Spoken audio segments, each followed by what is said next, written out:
rude awakening first two games? Oh no, that's strong. That's a strong language.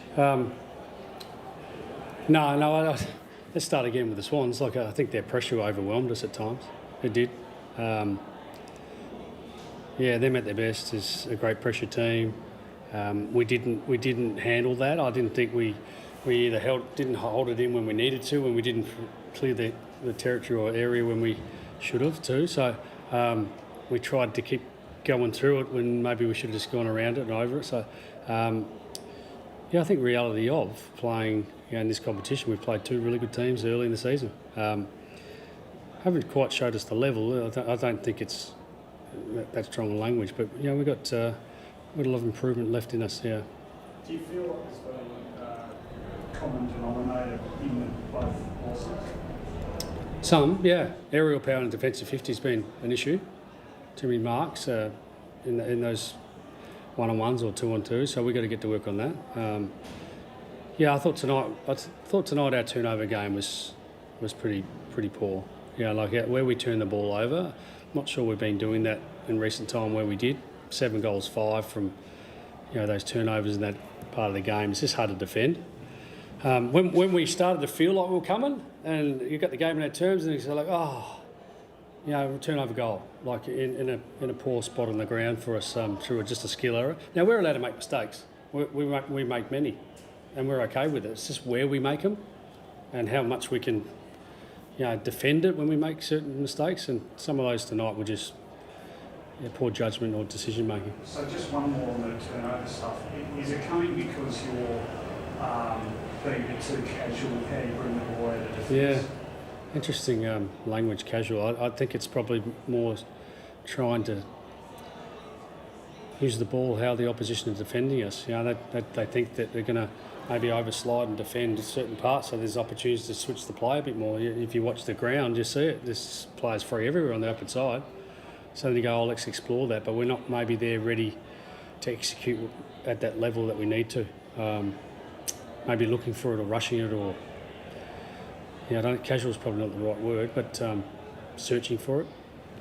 Some of those turnovers, it's guys like Pendlebury, Solomon, and Moore, Equana. These are some nice, short hands that the club did that make it even more, I guess, surprising. No, it makes it more positive. How easy we can fix this stuff. I think this is all within our control. Of the things we can control, some of the other stuff, the Swans were just too good for us. We got some work to do. They just look better than us with their transition, with their snap from offence to defence. They just look better than us at the moment. But we're confident we can get those things back on track because, like you said, the people making these decision making, they're not rookies, so it's all within our control. I guess the points per turnover measure, I think it was something about 80. Yeah, which is double your average from last year. Yeah, exactly, and it's where we turn the ball over though. So we'll put it in front of them and learn the lessons and go, come on boys, this is it. Like we did last week, some things that we just fundamentally didn't do well, and we got to work on that and didn't see it tonight. In terms of making the same mistakes twice. So ideally we put this in front of them, we don't make the same mistakes twice. So to that end, you won contested balls tonight, you won clearances, and you almost doubled them for centre bounce clearances. So is that part of what you're saying here? Like we're actually not that far off. That's how we believe. Because we feel we can control this stuff. Again, there's some parts of our game we need to really improve, and we've got to find some personnel to help us do that. But the same as last week, some of the numbers look okay. But there's parts of the game that you're just going okay, and then all of a sudden this horrific turnover, or there's a turnover and this you can't defend it, and then it's an energy zapper. So we just haven't made those turnovers in the last couple of years. So we'll look at it and we'll get better. It's our only way through. It wasn't a rude awakening, as you say, but looking to these two teams who look like they're going to be right in the mix this year so early, it's almost a real timely reminder. So much talk about how the previous period couldn't run the risk of standing still, others take over them. Is it sort of like almost like a good early reminder of just how tight the comp is and nothing's taken for granted? Yeah, I think we had that before we played GWS and the Swans. We were really respectful of the competition. We win 3 finals by less than a goal. We're not thinking that we're miles ahead of anyone. That was never our language. but this season starts 0-0, and and we've played. Actually, funnily enough, we've played 2 games and it's only round 1. So, the reality is it's a very tough competition, and we've got to keep improving ourselves. And the first couple of games is a great example of that. I used the word personnel before. Do you expect to make some changes in the coming weeks? I do think so, Josh, because we've had two 6-day breaks and we've got another one. So that's 3 games in 12 days. We've got some guys that we just got to get some freshness in, and I'm not sure what that looks like yet, so I don't want to overstate it or who it is. Let us sit in this one and we'll work through that. Can you just clarify Tom Mitchell's availability tonight? Yeah, well, Tom, we're reluctant to say out injured, because if he had to play tonight, he would have played. And so we kept him on standby just in case there's a late withdrawal. But he's been managing an ankle since the Richmond game.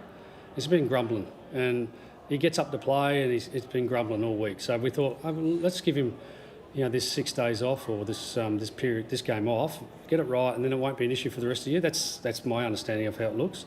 But if he had to play tonight, then we probably would have done it next week. So we'll work through that, and ideally the few days off from playing will get this ankle a bit better than what it is right now. There'll be a lot of people out there who will say, I'm running Premiership 0-2, Premiership hangover. What's your response? Well, that's probably a natural thing to say, wouldn't it? But it's not how we think. No, I wouldn't have thought that's how we think. We're just in this. We have trust in the process. We try to get better every single day. That's been our mantra for 2 years, and it's not going to change. And our system has been really, really strong for us in recent times. So we've got to get back to being that team, having trust in the system. It's the only way through. Process and system. The later finish from last year combined with an early start, there was a couple of weeks of training. Has that had any impact at all on the preparation? No, we're fit and well. We're ready to play. Our system may be a bit clunky at the moment, so we've got to get to work on that. So that's us coaches and players buying into those things. We can improve these areas quickly. The numbers aren't horrendous, and but the way that we're moving the ball at times is hurting us. And then some other parts of the game we need to get better at, and playing good opposition, they hurt you. You've had a lot of experience sort of backing up from premierships as a player. You think that'd be a bonus to you now? Are you being particularly sort of eagle-eyed in how you watch these guys and looking for signs? Yeah, absolutely. Yeah, I've read I'm reading books about things that you need to do to repeat things, and we're not standing still here, and there's a lot of time to go, which gives us great belief and comfort, but reality is a lot of hard work too in the coming days, because we play again here in 6 days' time. We got to get busy. But we can't look too far ahead. The hangovers and doing this and not the same. We're here to qualify. That's it. So we're in the process of qualifying, and before we do any of that, there's no point in talking about anything else. But we have trust in our processes, and we've got some great coaches that I know will get busy on this, and got great leadership that I know will get busy on some stuff that we need to get better at. So you're confident you're not seeing any early signs? No. Tough month for the forward line, obviously, but Ash Johnson, just his start to the year, obviously he had a big opportunity with Dan Day going down. How do you sort of see him, subbed out tonight? How do you sort of see how he's sort of, dealing with the pressure, if there is any pressure of that?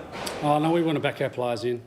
I want to be a coach. We want to be a coaching panel that backs players in, and we said that openly to Ash. We back him in, give him a chance, and it looks like it's going to be hard to keep his spot in the team now. But that doesn't mean he's not out forever. It might be 1 or 2 weeks. I don't know. Just go back and be the Ash we love. Just jump at the ball, take your marks, finish your goals, work for others. The things that's right in front of him. He's a good indication, a representation of what's right in front of us. Get back to work, be the best version of yourself, and go show everyone else. I guess bench overalls, the premiership flag on Furley tonight. I mean, did it make it extra disappointing to put in a performance like that on such a night? I guess? And I look at our fans and we apologise. This is a night to celebrate, and we apologise we didn't deliver on that. But it's a long season. I don't know if you noticed in the second quarter that the ball hit the camera that sits above the ground, the sky cam, however you want to call it. I don't know if you noticed that, but it did happen, and the ball sort of did dig. I did see that. Because it was playing on, I think. Oh, we've got enough things to worry about than me worrying about the camera in the air. yeah, let someone else work through that. Fly, did you see enough in 35 minutes from Finn McRae in the full game next week? I liked what I saw. I think everyone would have liked what they saw.